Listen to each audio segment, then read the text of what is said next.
The world around you falls away, and you are bathed in darkness. But slowly, one by one, pinpricks of light spring into existence, until millions of stars are whizzing past you, lighting up the darkness. Their light increasing to an impossible luminosity, until it washes over you, enveloping you. Suddenly, you open your eyes, and the world has returned.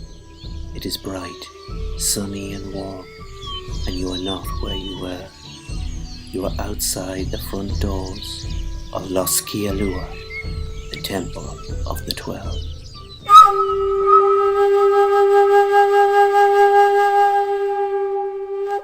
You stand alongside 100 other elves, some in fine robes, some in armour, some in the vestments of the clergy, and a few who stand upon a raised dais and seem to be making some sort of proclamation. They are speaking in Elven, but you seem to understand them nonetheless. An elder-looking elf in long purple robes steps forward and says, "We have come here to speak on that which I know causes so many of you to lie awake at night. That which has clouded the elders' judgment for far too long now, and that which has inspired the young to take action, if only to vent their frustrations. We come here at the end of many long, hard years to speak finally of the temple's findings.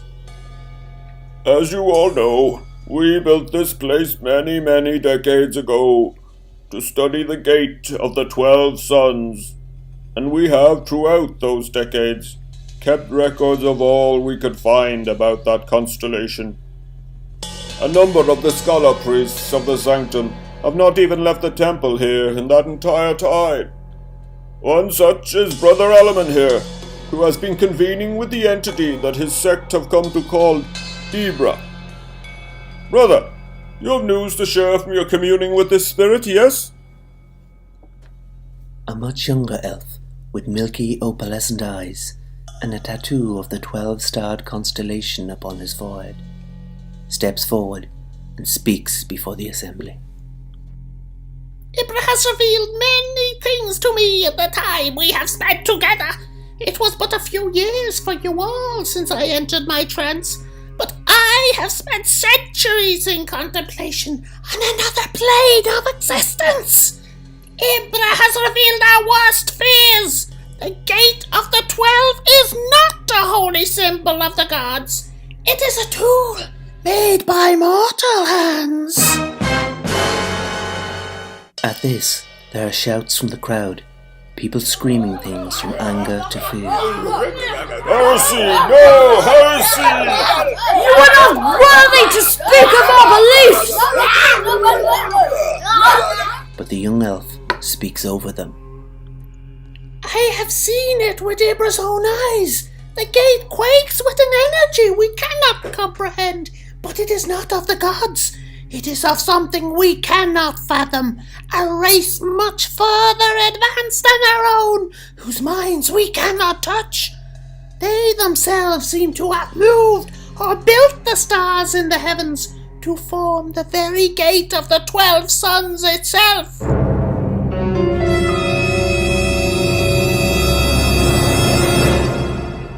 There are a dozen more shouts from the crowd. "No! We cannot speak of the gods! No, it cannot be! But another elf steps forward and quiets them with an outstretched hand. She is a learned young woman with intricate sacred tattoos covering every inch of her skin, and her hair is as blonde as the sun. She looks to the crowd and raises her voice to speak. While yes, there is still an ever-shrinking number of us that hope this gate might yet be a portal to a realm of pure knowledge, most of us have succumbed to the more pessimist view that it holds back the very doors of the abyss itself. Whatever the truth of the matter, we cannot remain here, and we should not study it. So we must leave this temple and return to the She trails off, as in the crowd a large outburst of laughter comes from the rear of the courtyard.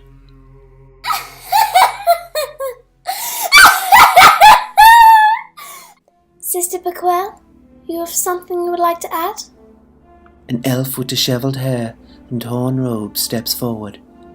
She has a trickle of blood flowing from each of her black eyes as she stares down those on the dais. She says, You think that the gate is as simple as that?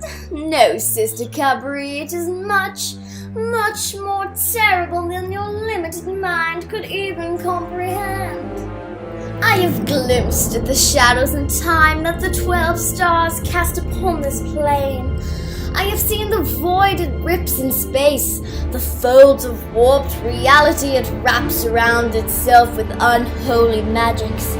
I have heard the cries of torment coming from the gate, the endless, incessant screams of agony born from its workings. I know the nature of that place, and it is beyond death, beyond existence. All terms we have given to life since the dawning of the gods, none of them apply to it. It is a means to undo all that has been written, all that has been said, and thy sect has given it a name. We have done so fearfully, trying to rationalize this pure terror-given form. We call it the Stellar Degenerator. And it doesn't matter if you burn this temple to the ground and kill everyone to try and keep this a secret. It exists! And while it does, we know it is only a matter of time before it is unleashed upon this universe to become its undoing. At this, there are shouts from the crowd. You have no right to stand upon You don't disrespect us! But she ignores them and turns, leaving to walk down the stairs from the temple, followed by several of her sect. As she does, her black robes billow in the hot temple air, and you see emblazoned upon the back of it a familiar red accretion disc sewn into the fabric. Sister Cabri waits for them to leave, and for the crowd to quiet, before thoughtfully looking around and nodding her head at the other elders on the dais, and she continues. Regardless of what it is or Sister Paquel's hysterics, we have decided to close the observatory. Whatever the Gate of the 12 Suns is, it is too powerful, too dangerous for us to study, so we shall lock the doors and seal the temple for all time. But we cannot leave what we have found unguarded, lest those more foolish or with malicious intent would seek to carry on our work. So we are here today to seek a volunteer to stand vigil over this place and keep our knowledge from others that would seek it. Who among you is ready to make such a sacrifice and take this charge? To your side, you see a young elf solemnly step forward without hesitation. He is draped in bright red new lamellar armor, still bearing fresh marks from enchantment. He is very young for his kind, and as he steps forward, he says, I am ready to guard this place, if it takes me to the end of time. As he speaks, you see it is Paneliar, the guardian of the temple. The scene continues, but the sights and sounds of the other elves start to fade away and become blurry, all except for Paneliar. He looks back over his shoulder and locks eyes with you. His mouth opens to speak, and you hear his dying words once again in your ears as everything fades to black. And he says, It is up to you now to do what I could not, to protect the knowledge of my people, to save this entire realm from being devoured by the darkness. And with that, you are standing back where you were. The vision is gone, and you are left only with the memories of everything you have seen.